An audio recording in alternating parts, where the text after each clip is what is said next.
دور دور چلا گیا. آئیے نسبت کی طرف پھر آ جائے. پھر نسبت کی طرف آ جائے. نسبت سے مرتبہ بڑھ جاتا ہے. جتنی بڑی نسبت ہوگی اتنا بڑا مرتبہ.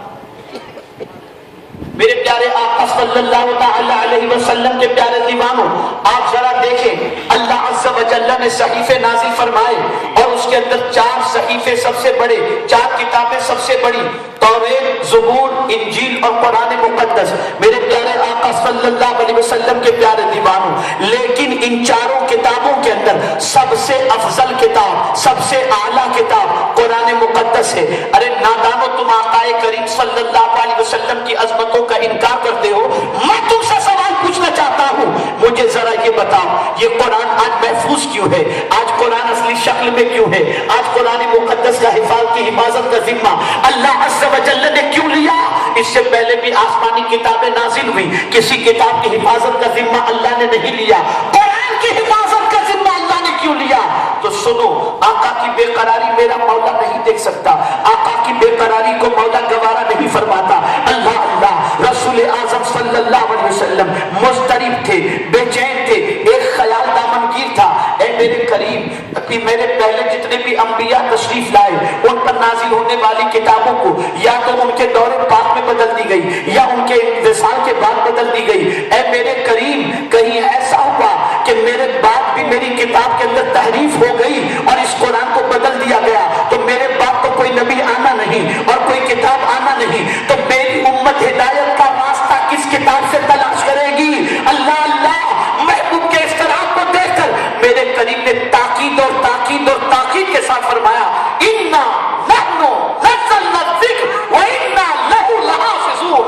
سبحان اللہ. محبوب تم غمگین نہ ہو جاؤ، تم بے چین نہ رہو، تم بے قرار نہ رہو. اب اس کتاب کی حفاظت کا ذمہ میں خود لیتا ہوں. نہ کتاب بدلے گی، نہ کتاب کے اندر کوئی تحریف ہو سکے گی. سبحان اللہ. قرآن اصلی شکل میں ہے، یہ بھی صدقہ ہے مصطفیٰ جان رحمت کا صلی اللہ تعالی علیہ وسلم. کتاب کتاب برابر نہیں، زمین زمین برابر نہیں، دن دن برابر نہیں، رات رات برابر نہیں، صبح صبح برابر نہیں، شام شام برابر نہیں، 5 وقت کی نماز 5 وقت کی برابر نہیں. حافظوا علی الصلوات والصلاۃ الوسطی وقوموا للہ قانتین. آپ ذرا دیکھیں فجر اور عشاء کے حوالے سے حضور کا فرمان کہ فجر کی نماز اور عشاء کی نماز منافق پر بھاری ہے.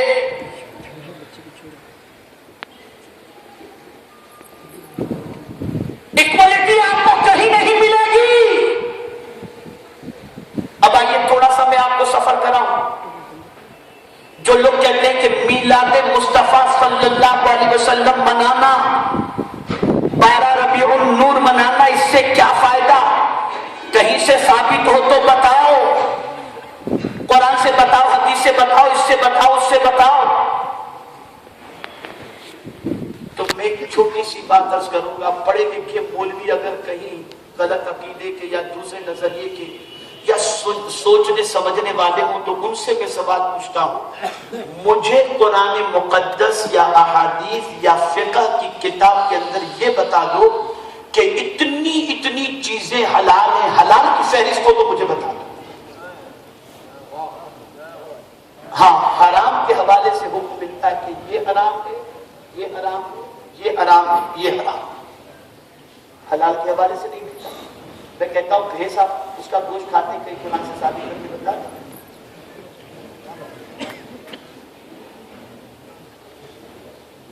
بتائیے، بہت ساری چیز تندوری کھا لیتے ہو، کتنی نہ جانے پتا نہیں، بہت ساری چیزیں کھاتے ہیں آپ. اس کا ثبوت پیش کرو. آپ سے میں پوچھتا ہوں، لاؤ ثبوت. تو ایک چیز ذہن میں رکھو، بہت اچھی بات آپ کو بتا دوں گا، انشاءاللہ آپ سے اعتراض کرنے والے کو آپ جواب دے سکتے. سب دلیل جو ہے وہ جائز کی نہیں پیش کی جاتی، دلیل کی ضرورت کسی چیز کی حرمت پر پیش کی جاتی. یہ چیز ناجائز ہے، لاؤ بھائی دلیل کیوں ناجائز ہے؟ انگور حلال ہے، لیکن اگر یہ شراب اس کی بنا دی جائے تو حرام، تو حرام ہے۔ اب اگر یہ بات آپ کی سمجھ میں نہیں آتی تو بہت چھوٹے سمجھنے کے لب و لہجے میں بتاؤ۔ آپ راستہ چلتے ہیں، گلیوں میں آتے ہوں گے، روڈ پر آتے ہوں گے، کیا ہر روڈ کے اوپر لکھا ہے کہ ادھر سے انٹری ہے، آپ جا سکتے ہیں، جا سکتے ہیں، جا سکتے ہیں؟ ہر گلی کو جب لکھا ہے نہیں، لیکن جس راستے سے نہیں جانا وہاں بورڈ لکھا ہو نو انٹری، سبحان اللہ، ہے نا؟ اب میں سوال پوچھتا ہوں، نو میلاد مصطفیٰ لاؤ دلیل، تم دلیل دو میلاد مصطفیٰ جائز نہیں ہے، اور تم نہیں پیش کر سکتے، پیش ہی نہیں کر سکتے، کہاں سے لاؤ؟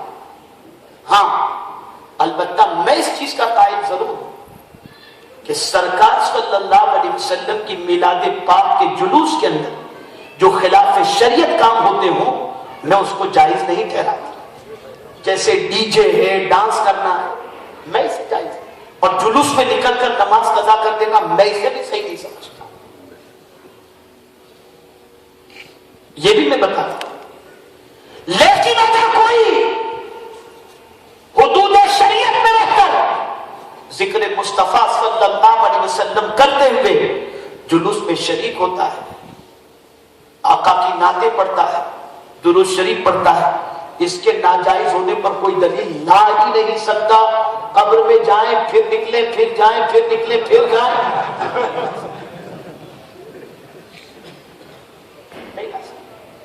اب سنو ایک اعتراض اور کہ بھئی یہ 12 ربیع النور اختلاف ہے، اچھا چلو اختلاف، اب اختلاف ہے تو ٹھیک ہے، ہم 12 کو مناتے ہیں، تم کہتے ہو 8، تو چلو تم 8 کو مناؤ، سبحان اللہ، مناؤ تو صحیح، اچھا اختلاف ہے بالکل، چلو، لیکن اکثر فقہا علماء اس بات پر گئے ہیں کہ 12 ربیع النور آقا کریم صلی اللہ علیہ وسلم کی ولادت کی تاریخ ہے، جیسے یہ بھی دلیل قرآن سے دو، اختلاف ہے،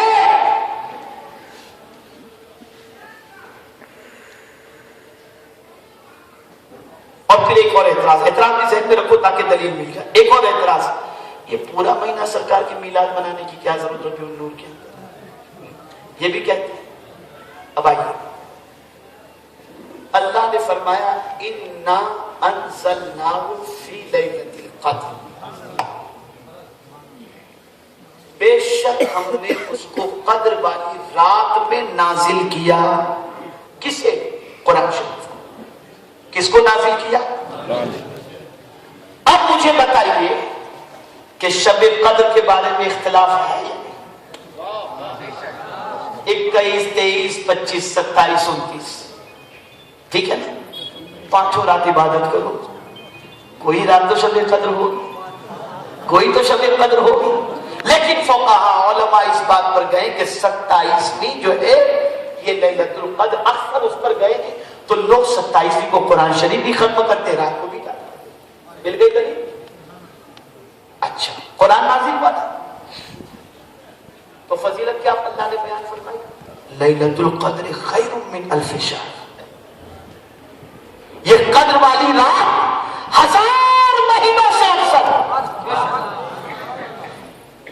1000 مہینوں سے افضل، یہ قدر والی رات 1000 مہینوں سے افضل۔ یہاں سے یہ بات واضح ہو گئی کہ جس رات قرآن نازل ہوا وہ رات 1000 مہینوں سے افضل و اعلیٰ۔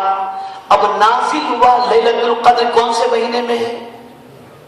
بولیے، ماہ رمضان، تو اب پروردگار نے اس مہینے کو بھی عظمت والا بنا کر فرما دیا شہر رمضان الذی انزل فیہ القرآن، مہینے کی برکت بیان کر دی گئی، رمضان کی فضیلت بیان کر دی گئی کہ رمضان کا مہینہ جس میں قرآن نازل ہوا، کسی مہینے کا نام قرآن میں ہے ہی نہیں سوائے ماہ رمضان کے۔ اب میں آپ سے سوال پوچھتا ہوں، اے رسول اعظم صلی اللہ علیہ وسلم کے دیوانوں، قرآن نازل ہوا شب قدر میں، شب قدر میں اختلاف، اور ایک رات 1000 مہینوں سے افضل، پورا مہینہ قرآن مقدس کی تلاوت مسلمان مسجد میں کرتا ہے، پورا مہینہ قرآن کی تلاوت مسلمان گھروں میں کرتا ہے، پورا مہینہ محراب کے اندر قرآن کی تلاوت ہوتی ہے۔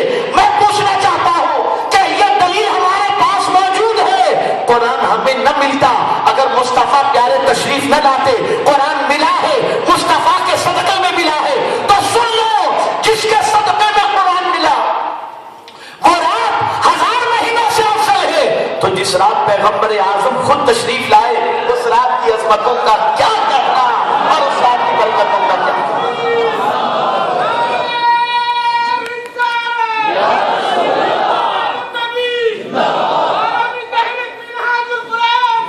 اب یہاں سنو میرے پیارے آقا صلی اللہ تعالی علیہ وسلم کے پیارے دیوانوں، اب سنو،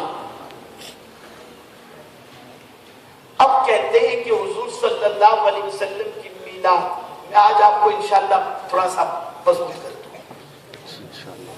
حضور صلی اللہ علیہ وسلم پیدا ہوئے صدیاں گزر چکی، تو آج میلاد منانے کی کیا ضرورت؟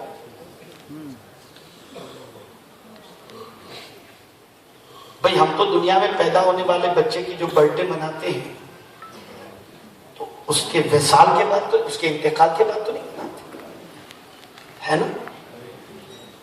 جب تک وہ زندہ ہے مناتے ہیں، گیا اس کے بعد نہیں۔ تو ان کے نزدیک حضور صلی اللہ علیہ وسلم کے حوالے سے جو بھی عقیدہ ہو میں ان کا عقیدہ بیان نہیں کرتا، ہمارے نزدیک تو حضور زندہ ہے۔ تو سوال یہ پیدا ہوتا ہے، اتنے سال پہلے حضور تشریف لائے، آج میلاد کیوں منائی جاتی ہے؟ تو عرصہ چاہے جتنا گزرا ہو، نبی سے اگر کسی چیز کی نسبت ہو جائے تو اللہ اس نسبت کی برکتیں عطا کرتا ہے۔ سبحان اللہ۔ حج کو جانے والا حاجی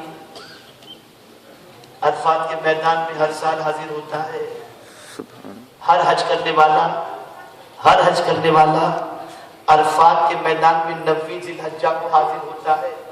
میں پوچھتا ہوں، حضرت آدم علیہ السلام اور حضرت حوا کی ملاقات میں صدیاں گزر گئی، سبحان اللہ، لیکن حکم یہ ہے کہ جو وہاں جائے، جو دعا کرے وہ دعا قبول، اس دن اس کے گناہ معاف ہو جاتے ہیں۔ اللہ، یہ تو حضرت آدم اور حوا کی ملاقات کو صدیاں گزر چکی، آج بھی اگر کوئی وہاں پہنچ جائے، وہاں کوئی سونے کا پہاڑ نہیں ہے، میدان ہے، جاؤ نماز عبادت کرو، دعا کرو، چلے آؤ۔ مولا اس میدان کی یہ عظمت، تو جواب دیا جائے گا نادان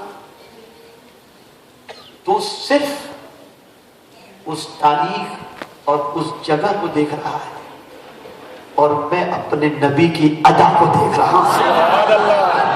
تو صدیوں کے گزر جانے کے بعد عرفات کے میدان کے اندر اگر حاجی کی دعا قبول ہو سکتی ہے تو صدیوں کے گزر جانے کے بعد نبی کی میلاد منانے پر برکتیں میسر ہو سکتی ہیں۔ اور تم اس لیے نہیں مناتے کہ تمہارا عقیدہ معاذ اللہ یہ ہے کہ حضور مر کر کے مٹی میں مل گئے، اور ہمارا عقیدہ یہ ہے کہ تو زندہ ہے واللہ، تو زندہ ہے واللہ، میری چشم آدم سے چھپ جائے۔ نسبت، پسینہ آ جائے گا نسبت پر بولوں گا۔ حج کو جانے والے جاتے ہیں، قربانی کرتے، جانور پیروں میں آتے ہیں، ادھر قربانی کے چھوڑ دو جانور کو، جانور پڑے ہوتے، لائن سے پڑے ہوتے، ڈھیر پڑے ہوتے، کوئی ان کو اٹھانے والا اور ان کا گوشت کوئی لینے والا نہیں ہوتا۔ لگا دو فتویٰ کہ گوشت ضائع ہوتا ہے، قربانی کا پیسہ کسی غریب کو دے دو۔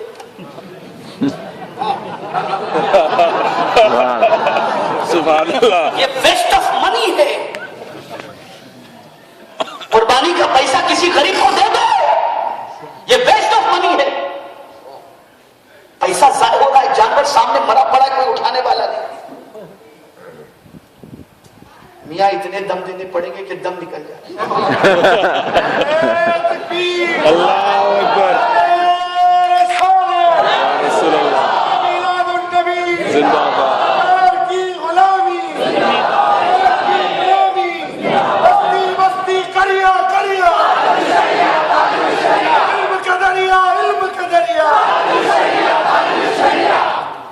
تو اب کیا کریں گے بھائی؟ یہاں بھلے یہ گوشت پڑا رہے، جانور پڑا رہے، کرنی تو قربانی ہی ہے. کیوں؟ نبی کی نسبت. کیا ہے یہ؟ نبی کی نسبت. ارے نادانو، جانور کو نبی سے نسبت ہو جائے، نبی کی ادا سے نسبت ہو جائے تو اس کی تعظیم کا حکم ہے. قرآن کہتا ہے وَالْبُدْنَ جَعَلْنَاهَا لَكُم مِّن شَعَائِرِ اللَّهِ. انہیں اللہ کی نشانی قرار دیا گیا. یہ عام جانوروں پر آپ سوار ہو کر کے گھومو، اس کی بات الگ ہے. لیکن جب آپ نے جانور خرید لیا قربانی کے لیے تو نہ اس کے اوپر آپ کوئی سامان لاد کر جا سکتے ہو، نہ اس پر سوار ہو سکتے ہو. اس کا احترام کرو. یا اللہ، جانور کا احترام. تو کہا جائے گا اس لیے کہ اسے حضرت خلیل کی سنت سے نسبت ہو گئی. سبحان اللہ. اب آخری بات عرض کروں. مجھے بولنا تھا نسبت پر، بہت بھی بولنا تھا. ہاں لیکن اب ایک بات عرض کرتا ہوں. کیا میلاد منانے کا فائدہ بھی ملتا ہے؟ چلو یہ بھی ایک اعتراض ہے. ابھی ایک جگہ میرا پروگرام تھا تو جانے سے پہلے دن ہی میں مجھے میرے ایک ساتھی نے جب بتایا کہ حضرت ایک جگہ تقریر تھی، تو تقریر میں جو ہے وہ ایک صاحب نے یہ کہا کہ سرکار صلی اللہ علیہ وسلم کے وصال سے ام المؤمنین حضرت عائشہ صدیقہ رضی اللہ تعالیٰ عنہ پر کیا بیتی تھی، اور اس کی وجہ سے ام المؤمنین حضرت عائشہ صدیقہ رضی اللہ تعالیٰ عنہ کتنی نڈھال ہو گئی تھی، اور خاتون جنت رضی اللہ تعالیٰ عنہ کتنی رو رہی تھی. اور یہ سنی ہے کہ سرکار صلی اللہ علیہ وسلم کا میلاد مناتے ہیں، ان پر کیا بیتتی ہو. یہ کنفیوز کرنے کی. تو میں نے کہا ٹھیک ہے، آج تھوڑا سا آپریشن کرتا ہوں انشاءاللہ. پھر رات کو تقریر ہوئی. میں نے ان سے سوال کیا، میں نے ایسے جنرل میں نے بات کی. میں نے کہا ایک سوال مجھے یہ بتائیے کہ کسی عالم کی، محدث کی، فقیہ کی، مجدد کی، کسی کی بھی غیر نبی کی بیوی کے لیے کیا ہوتا ہے؟ شوہر کا انتقال ہوا، عدت گزار کر دوسرے کے نکاح میں چلی جا سکتی ہے. اگر کوئی دوسرا نکاح اس سے کرنا چاہے، کوئی عورت بیوہ ہو گئی، شوہر کا انتقال ہو گیا، وہ عدت گزار کر دوسرے سے شادی کر سکتی ہے، شریعت کی طرف سے اجازت ہے. لیکن کیا نبی کے وصال فرمانے کے بعد نبی کی بیوی بھی دوسرے کے نکاح میں جا سکتی ہیں؟ کیوں؟ کیوں؟ امت المومنین تو زندہ ہے واللہ، زندہ ہے واللہ. تیرے چشمے عالم سے چھپ جانے والے، میرے چشمے عالم سے چھپ جانے والے. مردے کی بیوی کسی کے حق میں جا سکتی ہے، زندہ نبی کی بیوی کسی کے حق میں نہیں جا سکتی.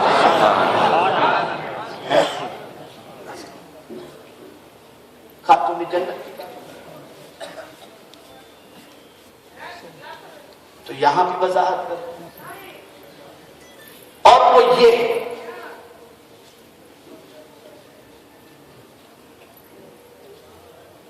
کہ نبی کا ترکہ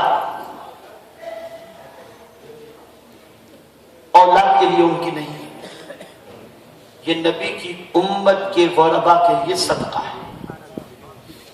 نبی اگر کچھ چھوڑ کر اس دنیا سے تشریف لے جائیں تو نبی کے مال کو ان کی اولاد میں تقسیم نہیں کیا جائے گا. یہ شریعت کا مسئلہ ہے. بات پھر وہی آ گئی، مردے کا ترکہ تقسیم ہوتا ہے. ٹھیک ہے. اب آقا کریم صلی اللہ علیہ وسلم کا ارشاد سنی، سرکار صلی اللہ علیہ وسلم نے خاتون جنت کی کے کان میں کچھ فرمایا، وہ رونے لگی. پھر تھوڑی دیر کے بعد کچھ فرمایا تو مسکرانے لگی، رونے لگی پھر مسکرانے لگی. ان سے پوچھا گیا کہ رو کیوں رہی تھی؟ تو کہا سرکار نے اپنے وصال کی خبر دی. کہا مسکرا کیوں رہی تھی؟ کہا حضور نے فرمایا کہ تم مجھ سے پہلے ملاقات کرو گی. تو مسکرانے لگی. ارے نادانو، تم تو حضور کے اختیار کے قائل بھی نہیں ہو اور کہتے بھی ہو خاتون جنت، سیدۃ النساء، یہ بھی کہتے ہو اور پھر نبی کے اختیار کا انکار بھی کرتے ہو. نبی چاہے اسے جنتی بنا دیں، نبی کا اختیار. یہاں تم اپنی اولاد کو کچھ نہیں کہہ سکتے، اپنے بارے میں گارنٹی نہیں دے سکتے. پتہ نہیں کہاں رہو، اسفل سافلین میں رہو گے یا کہاں رہو گے. اب سن لو آخری بات، میلاد شریف منانے کا فائدہ ہے. ارے ایسا فائدہ بتاؤں گا زندگی میں کبھی سنے ہی نہیں ہو گیا.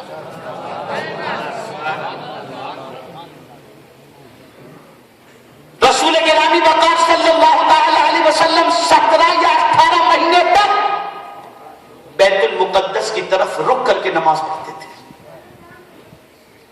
مسجد قبلتین میں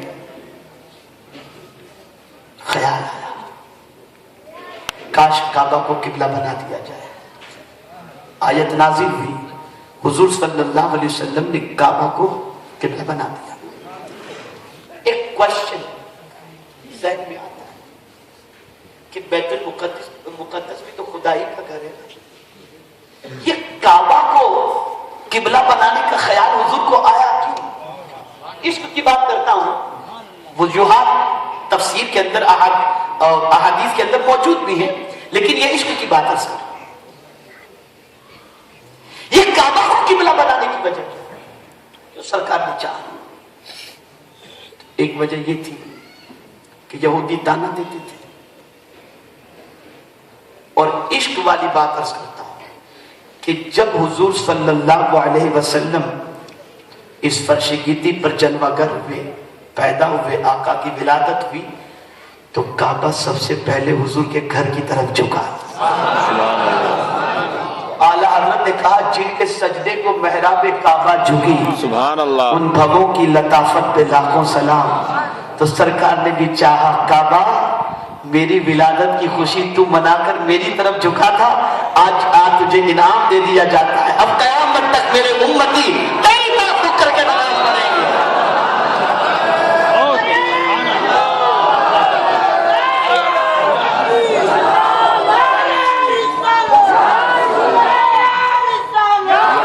اب قیامت تک کعبہ تو سب کا قبلہ بن گیا، اس لیے کہ میری میلاد بنانے والے ابو لہب کو جب فائدہ پہنچ سکتا ہے تو خدا کا گھر ہے،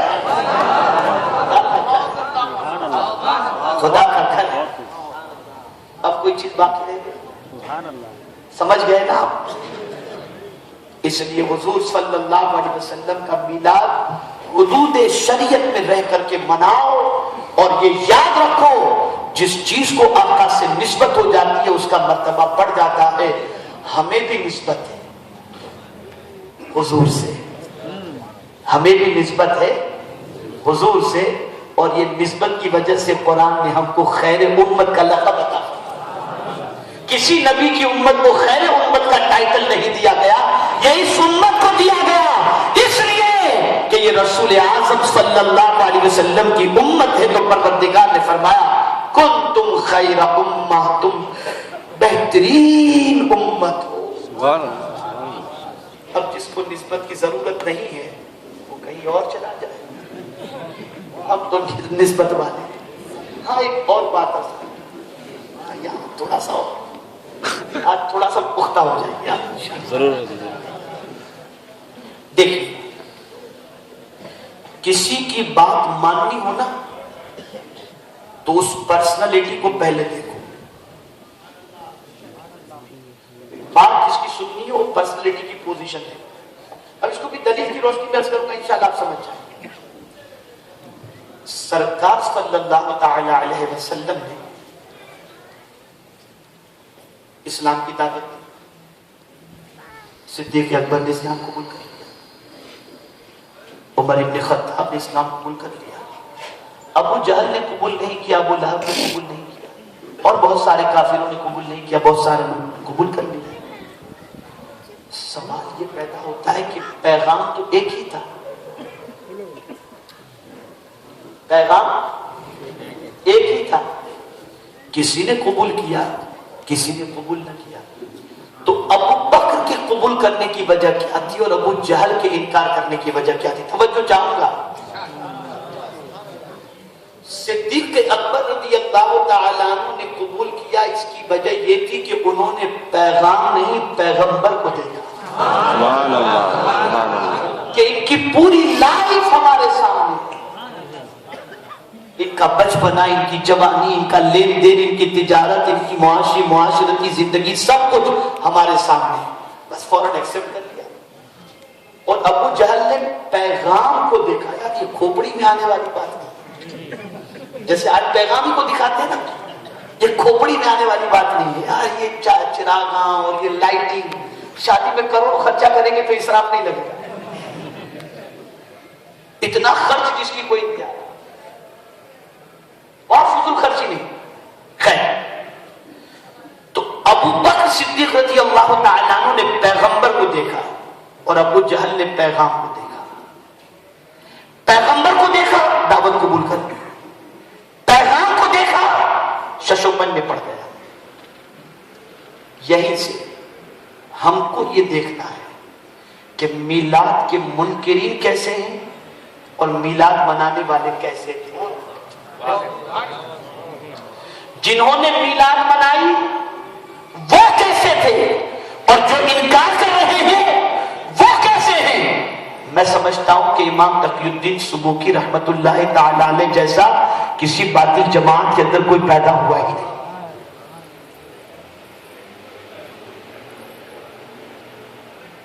اور جتنے بھی اسلاف ہمارے نظر آتے ہیں انہوں نے سرکار کی میلاد منائی، ان کے تقوی کی قسم کھائی جا سکتی ہے، ان کے علم کی قسم کھائی جا سکتی ہے، ان کی عبادت کی قسم کھائی جا سکتی ہے، ان کے ریاضت کی قسم کھائی جا سکتی ہے، ان کے زہد کی قسم کھائی جا سکتی ہے، ان کے فن حدیث کے اندر مہارت کی قسم کھائی جا سکتی ہے۔ اے رسول اعظم صلی اللہ علیہ وسلم کے دیوانوں، حق تو یہ ہے کہ جس غوث پاک کی شان یہ ہو کہ اعلیٰ حضرت عظیم البرکت کہتے ہیں قسمیں دے دے کے کھلاتا ہے پلاتا ہے تجھے پیارا اللہ تیرا، چاہنے والا تیرا۔ وہ غوث پاک کی سرکار کی میلاد مناتے تھے، وصال تو 17 کو ہوا لیکن میلاد 11 کو مناتے تھے، اس لیے 11ویں والے بن گئے، 11ویں والے بن گئے۔ تم میں کوئی غوث پاک کا حق اللہ ہو تو بتاؤ، قیامت تک نہیں بتا سکتے، اس لیے سنو جن سے جو ملے ہے انہیں کو اختیار کرو، ان کو وہ مبارک ہمیں یہ مبارک۔ اب آخری بات، وہ آخری کرتے کرتے پھر آ جاتے نسبت مٹانے کی بات، نسبت نہیں نسبت نہیں نسبت نہیں نسبت نہیں ہونی چاہیے، یہاں تک کہ آقا کریم صلی اللہ تعالی علیہ وسلم جب خانہ کعبہ میں داخل ہوئے نا تو باب السلام سے داخل ہوئے، اسے باب عبد مناف بھی کہتے ہیں، وہاں سے داخل ہوئے، اس لیے کہ کسی کے گھر جایا جائے تو دروازے سے جائے اور باب السلام سے انٹری کرو تو کعبے کا دروازہ بالکل سامنے۔ میں چیلنج کے ساتھ کہتا ہوں میرے رب کا بڑا کرم اور اس کے پیارے حبیب صلی اللہ علیہ وسلم کا بے حساب احسان ہے کہ بار بار حاضری کی سعادت نصیب ہو جاتی ہے۔ یہ الحمدللہ 6 مہینے میں تیسری حاضری تھی سرکار کی، سبحان اللہ، الحمدللہ، جتنا شکر ادا کروں۔ تو اب آپ دیکھیں، آپ جائیں وہاں پر کسی متوجہ سے آپ اس طرف توجہ دیں، کسی متوجہ سے، کسی دروازے پر بیٹھنے والے گیٹ کیپر سے حرم شریف آپ کہیں باب السلام کہاں ہے؟ نہیں بتا، بند کر دیا اسے، بند کر دیا۔ میں تقریباً 86 سے الحمدللہ پابندی سے ہر سال حاضری ہوتی ہے اور اب سال میں کئی مرتبہ، تو میں نے وہ جو آج باب فہد جو ہے نا وہ باب الہجرہ ہے، اس کا نام باب الہجرہ تھا. آقا کریم صلی اللہ علیہ وسلم مکہ مکرمہ سے جب ہجرت فرمائے تھے تو اسی دروازے سے ہجرت فرمائے تھے. اس کا نام باب الہجرہ تھا اس لیے کہ مصفلہ میں صدیق اکبر رضی اللہ تعالیٰ عنہ رہتے تھے. سرکار ہجرت فرما کر ان کے پاس گئے, ان کے ساتھ پھر تشریف لے گئے تھے. اس کا نام بدل دیا, باب الہجرہ کی جگہ پر باب الفاج. اگر تم کو نسبتوں سے اتنی چڑ ہے تو تمہارے باپ دادا کی نسبت کیوں لگا ہے؟ باب السلام میں تو تاریخ موجود ہے, باب عبد المناف کے اندر تاریخ موجود ہے. باب ملک عبدالعزیز میں کون سی تاریخ ہے؟ ملک عبدالعزیز کی حقیقت پڑھنی ہو تو انٹرنیٹ پر جا کر کے دیکھو, صحرائی ڈاکو تھا, اس کا نام تم نے لگا دیا. فہد کا نام تم نے لگا دیا. تمہیں تمہارے باپ دادا کی نسبت پیاری ہے, نبی کی نسبت پیاری نہیں. پوچھ کے ناخن لو اور سمجھنے کی کوشش کرو. آج اگر سنی صحیح العقیدہ وہاں جا کر کے نجدی امام کے پیچھے نماز نہیں پڑھتا تو لوگ اعتراض کرتے ہیں. میں کہنا چاہتا ہوں جن کا عقیدہ یہ ہو کہ حضور صلی اللہ علیہ وسلم معاذ اللہ مر کر کے مٹی میں مل گئے, وہ اس لائق نہیں کہ اس کے پیچھے نماز پڑھی جائے. اب لوگ کہتے ہیں حرم میں جا کر بھی آپ جماعت چھوڑ دیتے ہو, جماعت کا ثواب.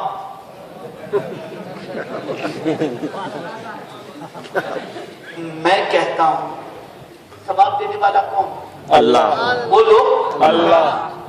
کیا وہ امام سے ہماری ذاتی دشمنی ہے؟ جب نبی کے صدقے میں سب کچھ اس نے دے دیا تو اسی نبی کی وجہ سے اس کے پیچھے ہم نماز نہیں پڑھتے, 70 کی بجائے 700 گنا تھا. سبحان اللہ, سبحان اللہ. اور حدیث سے بتاؤں, گستاخ رسول کے لیے حدیث کی روشنی میں بتاؤں. حدیث مبارک مشکا شریف کی حدیث ہے. سرکار صلی اللہ علیہ وسلم نے فرمایا کہ گرگٹ کو مارو, گرگٹ کو قتل کرو, بلکہ پہلی سب میں مارو تو تمہیں 100 گنا ثواب ملے گا. کیوں جانتے ہیں آپ؟ یہ گرگٹ ایسا جانور ہے کہ جو حضرت ابراہیم علیہ السلام کے لیے جب آگ تیار کی گئی تھی نا تو اس آگ میں پھونک مارتا تھا. ارے جانور نبی کی گستاخی کرے تو اس کا یہ انجام سوچو آپ. اور میں صرف اتنا کہوں گا, بہت ہی انگریزی کے ساتھ کوشش کر کے میں نے یہ کتاب لکھی ہے, قوموں کی تباہی کا اصلی سبب. انشاءاللہ اسے میں عربی میں بھی کروا رہا ہوں, انگلش میں بھی کروا رہا ہوں. اسے پڑھیے آپ, اور پڑھنے کے بعد آپ محسوس کریں گے کہ آج جو پوری دنیا کے اندر قوم تباہ ہو رہی ہے اس کی بنیادی وجہ کیا ہے.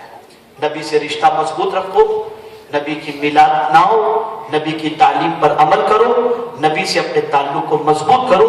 جتنا یہ رشتہ مضبوط ہوگا اتنا ہی اللہ عز و جل کے قرب کی دولت نصیب ہوگی. اعلیٰ حضرت عظیم البرکت امام عشق و محبت نے کیا ہی خوب ان نادانوں کے لیے کہا ہے. کہتے ہیں اعلیٰ حضرت, ذکر روکے, کیا بات, فضل کاٹے, نقص کا جویاں رہے, پھر بھی کہے مردم کہ ہوں امت رسول اللہ, یعنی حضور کا ذکر بھی روکے, فضیلتیں بھی کاٹے, عیب بھی ڈھونڈے, اور پھر بھی یہ بےہودہ کہتا ہے کہ میں حضور کی امت ہوں. تو آج ضرورت ہے آقا کریم صلی اللہ علیہ وسلم کی تعلیمات پر عمل کرنے کی. اور میری آپ سے گزارش ہے, سنی دعوت اسلامی سے وابستہ ہو جاؤ, انشاءاللہ العظیم سینہ حضور کی محبت کا مدینہ بن جائے گا. اور میرے پیارے آقا صلی اللہ تعالی علیہ وسلم کے پیارے دیوانوں, آپ سے میری گزارش ہے کہ سنی دعوت اسلامی کے قافلے میں شامل ہو, اجتماعات میں شریک ہو, مبلغین سے رابطہ قائم کریں اور اپنی دینی معلومات میں اضافہ فرمائیں. بروز اتوار 2 فروری 1 روزہ نوری قافلہ سنی دعوت اسلامی کے مرکز گلشن بغداد سے انشاءاللہ روانہ ہوگا. آپ سے گزارش ہے کہ اس قافلے میں شریک ہو کر آقا کریم صلی اللہ علیہ وسلم کی تعلیمات کو سیکھیں, فرامین کو سیکھیں اور عمل کا جذبہ اپنے اندر پیدا کریں. اسی طریقے سے انشاءاللہ العظیم ہبلی ضلع سطح پر 8-9 فروری کو عظیم الشان 2 روزہ سنی اجتماع ہونے جا رہا ہے. 8 کو خواتین کا ہے اور 9 کو مردوں کا ہے. دوست احباب و متعلقین کے ساتھ آپ اس اجتماع کے اندر